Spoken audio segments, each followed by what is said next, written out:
One of my greatest fears in youth ministry was always, if we get big, I'm just going to be some program director. Right. And I never wanted to be that. The program is not the end. It's a means to an end. But what is that program actually accomplishing? What is the why behind it? What is the payout of all this work and all these Tuesday or Wednesday nights? Today, we're talking about 5 ways that you can make your youth group more than just a program.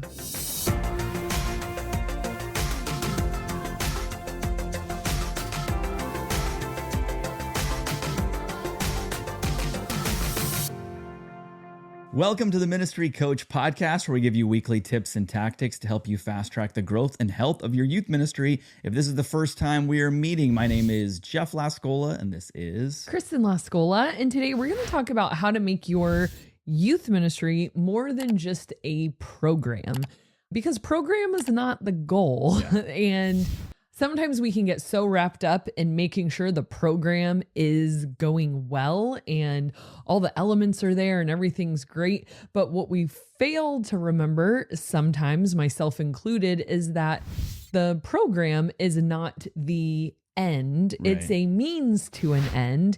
And so the end is much more the community we're trying to create.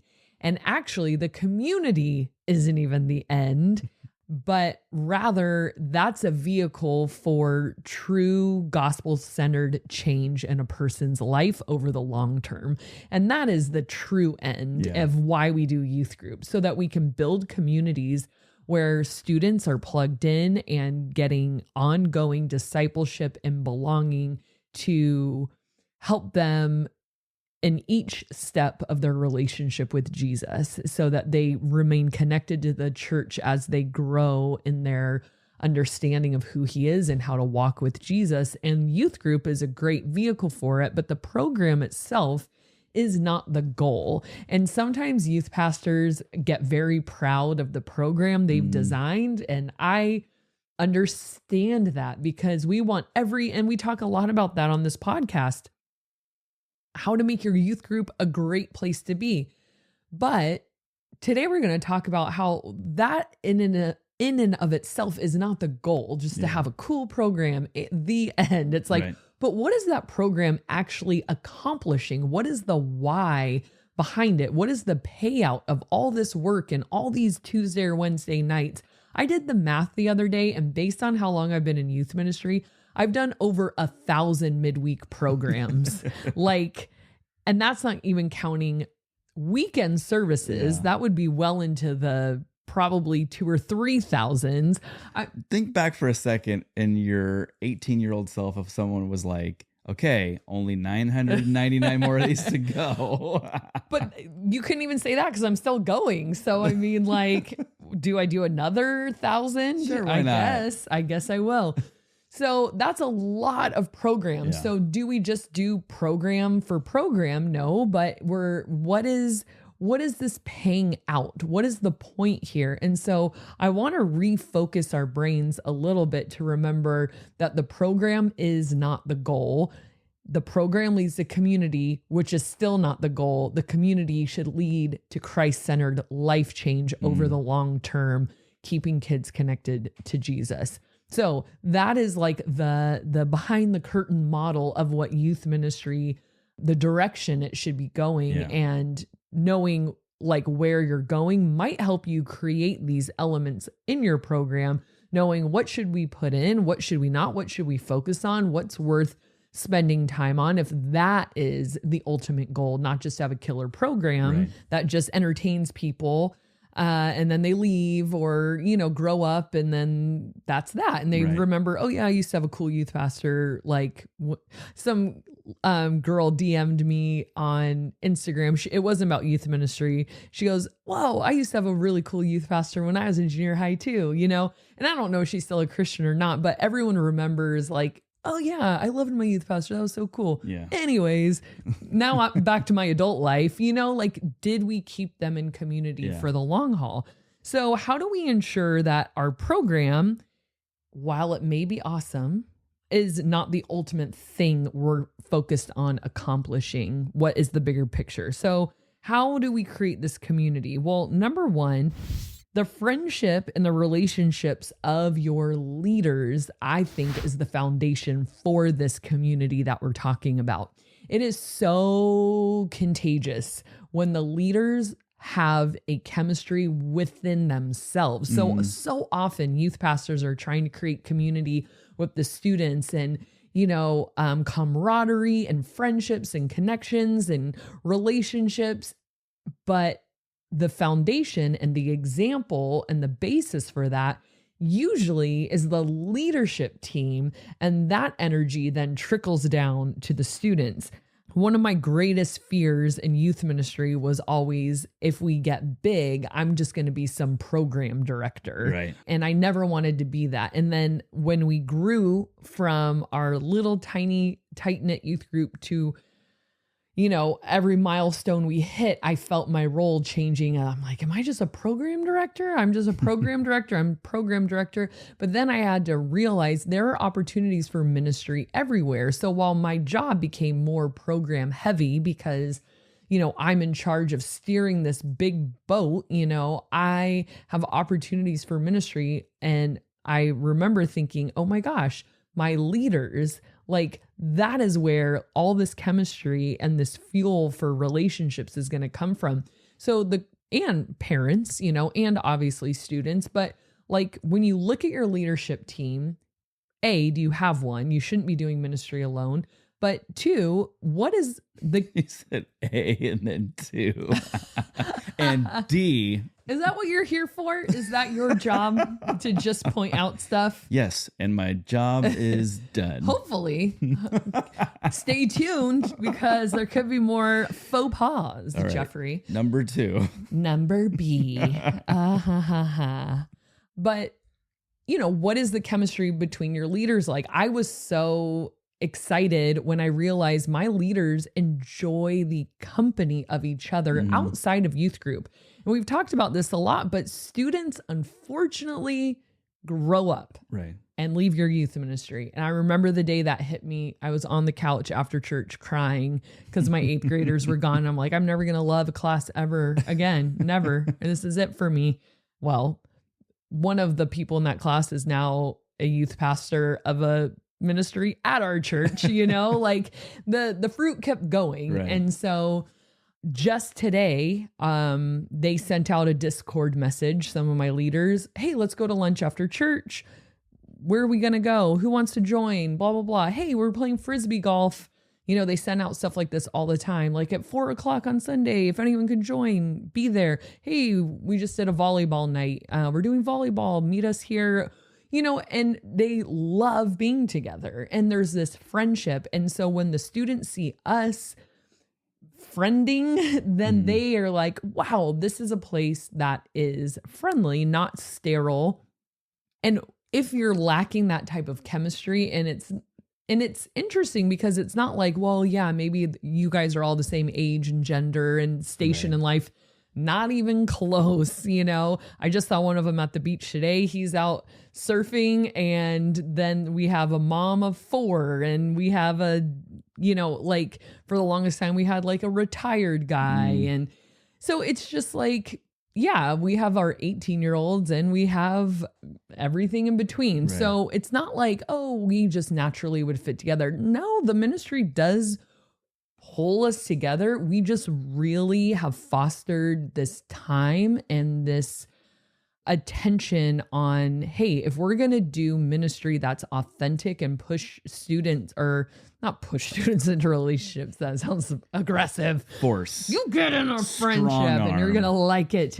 But if we're trying to help students create community and we're not even in community ourselves, there is a disjointed vibe there, so I love that my leaders love to hang out with each other. And another benefit of that is longevity. They will stay after their students leave because they realize, well, yeah, students grow up and have to leave. It's a bummer, but we still have each other. Right. And that's like huge.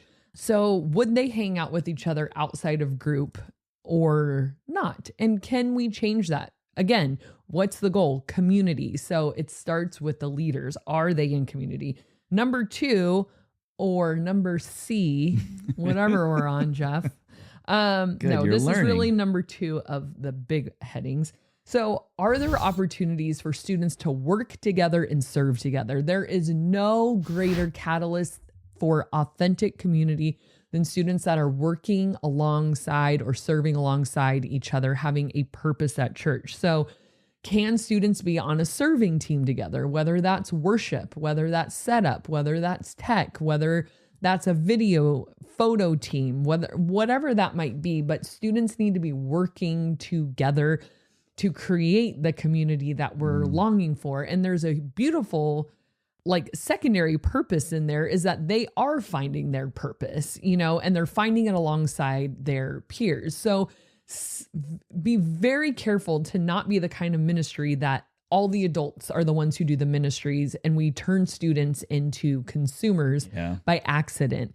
It's not very life-giving or very dynamic at all. So we've talked a lot about student leadership teams and how we put them in these jobs, but tonight we're talking about kind of a step further of, are they working together? So that is where this part of the community is coming from, is I'm partnering with another peer to accomplish a goal. So our girls did an air band together for this Starving to Serve event we did. And just watching them have to coordinate and choreograph and dance and practice and then perform it on stage and find their costumes and do this thing. It was this bonding experience and such a confidence and community builder for them. They got second place. Very good. We filmed a video with our student leadership team on Friday. It was wild, totally unhinged, but we got it done. I don't know how it's going to turn out, but it was them working together for these different scenes and acting. It was like a rules video. We were showing all right, here's the rules of our youth group. And it'll be okay, you can't arrive before this time. So they'd all be at the door, banging on the door, let us in. And it was so fun for them to get to partner with each other. And that again creates community. So not only have we handed ministry off to them, we've allowed, it's not just the mentor-mentee relationship, it's a peer relationship that we're building into that. And it was so exciting and it bred so much insane energy, but it was very, again, this community builder that we really needed. And remember, they need purpose. And like we said before, we're pushing them to see you're a contributor here, not a consumer. Ministry is not an adult job. It's a Christian job. So we start them young on serving so that they understand you're the church now. And I'm not just going to say that, I'm going to show you that, give you opportunities for that, mentor you through that, build in some safeguards and boundaries so that you're not just on your own, but putting real tangible projects in their hands and letting them work with their peers on that. Helps stick them to the church, that stickiness, knowing that their contributions matter, not just, like you're saying, not just being a consumer, but serving within the church walls. And then as they grow up and go older, all of a sudden youth ministry is no longer where they're at. They continue to serve, hopefully. But I feel like that's the ultimate goal, is it builds that stickiness in them so they stay with the church after youth ministry. Yeah, that's not where church point. Ends for them. It's just the next step. Yeah. And so let's build in those things early on. If this is what it means to be a member of the church, not a member of the youth group, right? And I'm a big proponent of youth group. I don't think students should be every weekend in the adult sermon and and I know there's people who feel that way. Obviously I'm a youth pastor, so I am biased toward that viewpoint for a lot of reasons. At the same time, I think we do need to, I see the value in what the other side is talking about, is teaching them to be a part of the church, not a part of youth group. And I think those two things, like you're saying, can exist together. I think they can be simultaneously happening. So it's you're doing age appropriate things that are your skill level with peers, and you're a part of the church, or you're serving in another ministry. A lot of our junior high students serve in the children's ministry, 2 weeks on, 2 weeks off. We have 3 weekend services, so it gives them the opportunity to still go to church. Our daughter serves in the 3-year-olds on Saturday night. She comes to church, second service Sunday morning. She didn't miss a thing, you know? So it can exist simultaneously and really important. And then probably the number 3, the biggest vehicle toward building a community that we're trying to build, not just a program, but a community that gets people in a place where they can be discipled in their relationship with Jesus, would be small groups. Like, I don't think we can talk about this without talking about small groups. If you don't have a small group ministry, push pause, go, do it. And come back when you have. And you come back when you have launched a small group ministry and not a second before, okay? Or else I'm coming for you. Just kidding. But it is that important. I think it's so hard to build community without a small group ministry. So small group, like we just had our small group night out last Tuesday. I don't like, if you've listened to us for a long time, you know I'm a big fan of consistency in your youth group. We're meeting at this house, this beach, that park. Meet at the same place, the same time, every single week. However, once a year, and only once, I don't think I could take any more. It's a lot logistically because we have so many small groups, but small group night out where every small group plans their own fun community night just for their group. So some groups went down to the beach and got ice cream and did a bonfire. We had every single 6th grade girl over at our house. It was a hoot. One group went to a trampoline park. One group went to another boy's house and did a pool party. And I try to visit as many of them as I can because I am not a small group leader, so I can pop around and see everybody. And the community that was built and the people that come out of the woodwork on that, because part of me is like, oh, shoot, what if we get a visitor? They show up at the church and they're like, what's going on? That did happen. We had a lot of kids actually that did not get the memo despite our best efforts to communicate. I communicated like ad nauseum about this thing. Still, people slipped through the cracks. Luckily, I had a security guard there and he was telling people where to go. And there was a small group there telling people where to go. So anyways, that did cost me. And I did feel like, shoot. But some of the groups I visited, I'm like, whoa, I have not seen you in months. But they heard about small group night out and they wanted to go and they wanted to be a part of it. And it sounded like something cool that they didn't want to miss out on. It was different than regular youth groups. So in that sense, I feel like a little bit of a catalyst to get them going again. Yeah, it was a positive. And then what it bred within those small groups, again, because the goal is community and discipleship, like it created a different, like sometimes when you get out of your normal rhythm and environment and do something just you know, it's like this whole new dimension of relationship opens up, or you get to talk to people or interact with them in a different way that you never had before. So small group night out was such a win. Like I said, it's a lot to pull off for us, but I wouldn't get rid of it. It's huge. And my friend has a daughter in a small group at a different campus. And every time I ask her, oh, where's your daughter? Like, cause she does my hair and stuff. And she's like, oh, she's at her small group pool party. Oh, she's with her small group girls tonight. Oh, they're doing a small group thing. And there's so much community just in this small group. It was like this little hub and group of friends that like, so I love the book, The Blue Zone Solution. I read the whole thing by Dan Buettner. And one of my favorite parts of it is he talks about these. So the whole premise of the book is that he studies societies around the world that have the highest percentage of people living to 100 years old, but like a healthy 100. Yeah. And so I think it was in Okinawa, maybe, I'm not sure, but somewhere in Japan is a blue zone. And he says that part of the secret to longevity is these groups called MOAI groups, and parents get their kids in almost like a small group, like for life when they're very young, and they stay in these communities throughout their entire lives from when they're like toddlers to where they're seniors. And they said they go through all the stages of life together and help each other out. Like when one of them is sick, that's who rallies around them. When one of them is in financial trouble, they come around that person and help. So you always have this built-in, other than your family, this built-in community and safety net. And they attribute some of the longevity in that community to these MOAI groups, the social connection, the peace of mind that comes from community, knowing somebody has your back.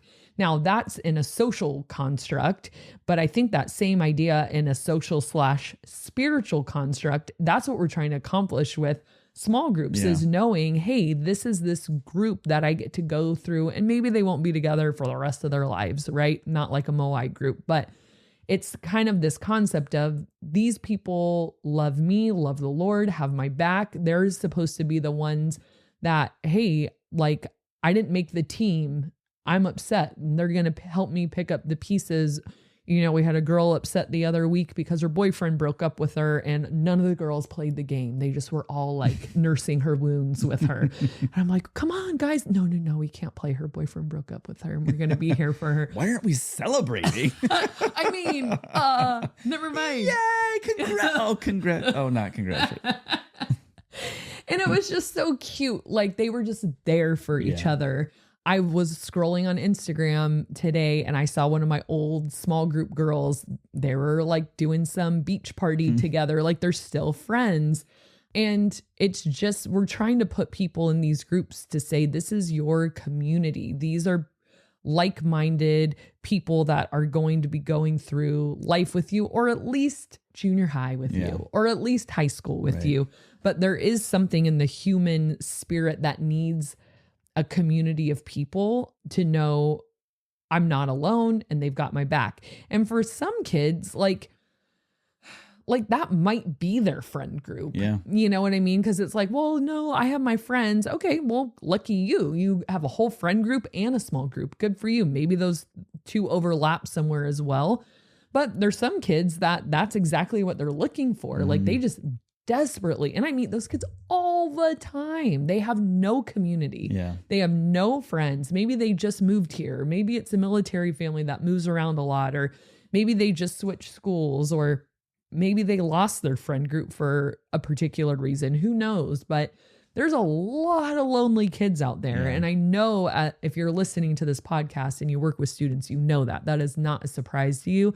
We've got some lonely kids. Loneliness is such an epidemic. And so if you're not doing small groups, then basically you're rolling the dice and saying, go make friends, kid. You know, adults need more help than that. Right. Like that's why we have adult small groups, adult life groups, whatever your church calls them, is because that's a lot to just say, well, go find Christian community of people who are like-minded and want to serve the Lord and love you and see you through life. Good luck. Yeah. Okay. Right. You know, maybe for some lucky people, but that's not the reality for everyone. Yeah. So we design it that way to give them community, to give them the best chance of like you said, I love that word, sticky faith. By the way, if you haven't read the book Sticky Church by Larry Osborne, pick it up. It's a good one. To add one more thing to that, I'm thinking back at, I've been at our church for, I don't know how many years, well over a decade, but I bet you I could probably connect almost every single person I know at our church, either through a life group or serving with them. One of the two. Yeah. And it goes to show, like, especially if you're at a larger church, but all you said was true for a small church or a large church. But if you're a large church, the best way to make a big church feel smaller is to serve or to be involved in a life group, small group. And if you're not doing either of those two things, how in the world do you make connections? Because there's the greet your neighbor, which is great.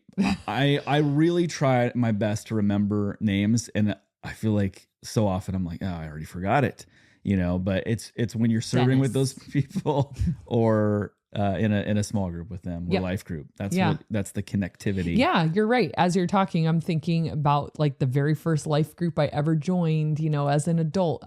Totally. And I think the reason I'm in ministry is because I was in a life group and I got more involved. Like, there's just so many things doors it opens for students, in their faith journey. So, all right. Oh, and small groups too. Another thing I was going to mention is I love it when the leaders become a part of like real life. you know, like they get invited to the graduation Yeah. parties, they get invited to the birthday parties, they go to the performances, they're like there with the kids. And Right. I love that when I get an invitation to like a senior's graduation. I had you 4 years ago and you invite me to your graduation party. Like that's amazing. Yeah. Like I love that. Or, you know, a birthday party or A wedding.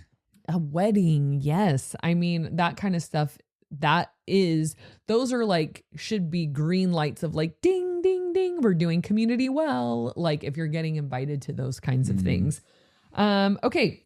Number 4, camps and events. Hands down, one of the greatest ways to build community, because now we're doing real life with them. We're outside of youth group. We're eating, like sleeping, breathing, playing, frolicking, worshiping, all the things with them round the clock, 24 hours a day. And there is just something about it. I always say 1 week of camp is worth 6 months of youth ministry in terms of connectedness. We started promoting our summer camp today at church. Signups go live in 2 weeks. So we're showing all these teaser videos and the kids are like beyond excited. They're like taking pictures of the slides and the announcement, sending it to their parents. Like, I don't want my mom to forget. She's got to sign me up. And it's like still like 2 weeks away, because it's like this time of just togetherness and bonding and closeness and community. And you could get a fringe kid who like doesn't know anyone, is kind of just like looking around, maybe knows like a couple people. And then you put them on a camp and a retreat, and by the end of the week, you're best friends, you know, and they're totally bought in and they're ready to go and ready to be a part of this community.